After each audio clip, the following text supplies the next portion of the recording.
The S-400, the Russian integrated air defense system, is the forthcoming state-of-the-art augmentation of the Indian military arsenal. Last December, India's Premier Narendra Modi and Russian President Vladimir Putin finalized a milestone deal.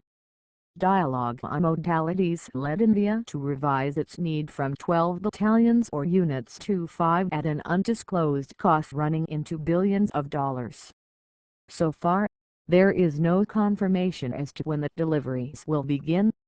The S-400 uses 4 different missiles along with a multi-layered radar tracking umbrella to cover its entire performance envelope. When deployed along the border with Pakistan, the system will provide India with 600 km radar coverage and the option of shooting down a hostile aircraft or missile 400 km to 40 km outside its territory. Each S-400 battalion is equipped with 8 launchers, a control center, radar and 16 missiles for additional use. The projectiles travel towards the target at blistering speed of 17,000 km an hour.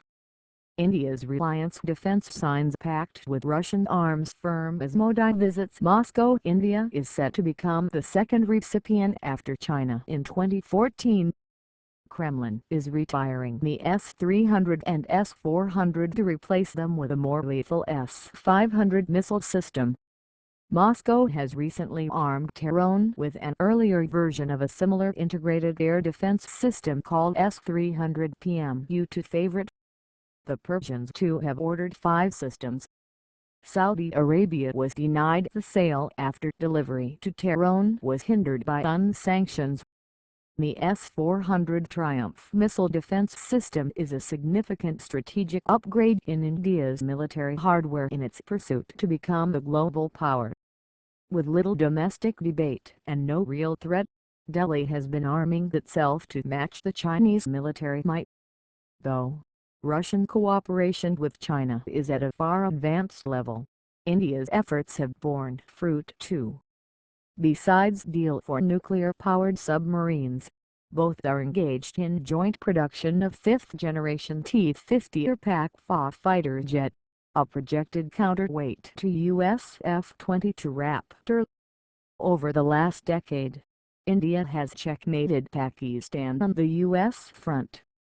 Not only has Islamabad faced various pronounced sanctions but also severe political opposition in Washington over transfer of any sophisticated arms including the F-16's Falcons. While India buys S-400s, its option to acquire upgraded U.S. Patriot systems remains open too. Delhi's hawkish arms shopping spree includes hypersonic missiles or glide vehicles, stealth bombers et.al. Washington will continue to play a fundamental role in fueling the arms race as part of its pivot to Asia policy, which envisaged China as the next global adversary. Being Beijing's strategic partner, Islamabad fell out of favor with Washington. Pakistan's policymakers did not do enough to control the damage, practically giving India a walkover. The odds stacked against the delivery of 8 F-16 fighter jets symbolize the current state of Pakistan's diplomacy in the U.S. While China may not fret over the S-400 system deal, it will have significant implications for Pakistan's Air Force and missile program both. Highly advanced stealth aircrafts or faster low observables ones or stealth cruise missiles can only dodge the integrated defense system. In the wake of an all-out war, Pakistan can outnumber the Indian defense system by launching too many missile and fighter jet attacks, making it near impossible for the S-400s or Akash missiles to deny zero penetration in Indian airspace. Such an attack will come at a heavy price militarily and otherwise, with limited success. If the economy was performing as per potential, Pakistan could follow China's suit and develop hypersonic multi-stage missiles. U.S. concerns over Russian missile system. While the hypothetical scenario goes to show the soaring cost of war for Pakistan on the Eastern Front, Preparedness for any aggression from the Indian side also requires significant increase in defense spending. More than the technological gulf, Islamabad's biggest challenge for the next fiscal year will be poor economic policies and repayment of expensive IMF loans. Over the last decade, Pakistan has achieved little success in impressing upon unprecedented militarization by India, upsetting the balance of power. Over the years, Islamabad's diplomacy has been failing her successively as the foreign ministry has not only lacked vision but is also dauntingly slow in reacting to Delhi's moves. Until Pakistan-India comprehensive dialogue bears fruit, the defense spending may not lessen for the long haul. Over the last decade, the situation has only gone from bad to worse.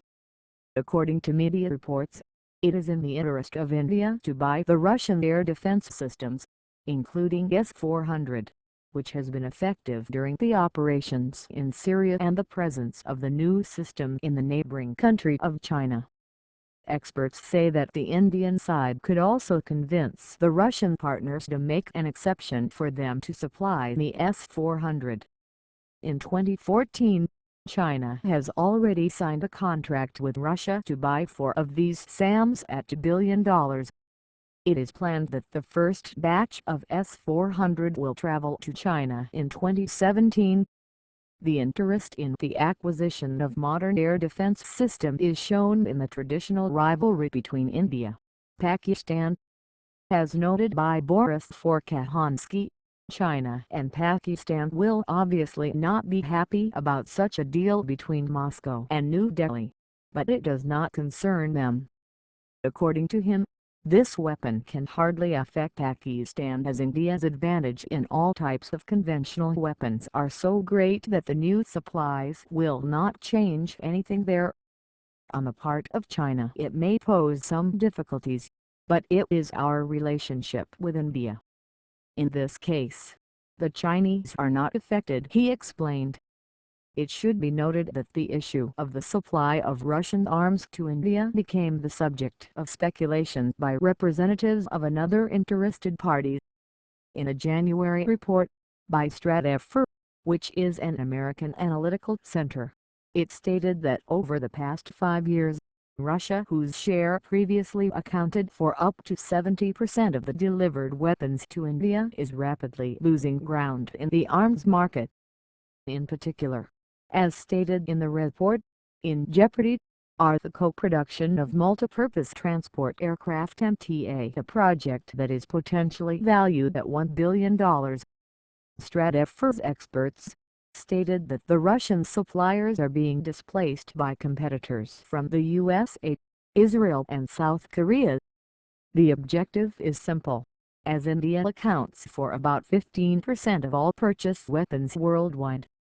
It should be noted that, recently, from April 10 till the 12th, the Indian military courted the Pentagon Chief Ashton Carter, who visited Delhi.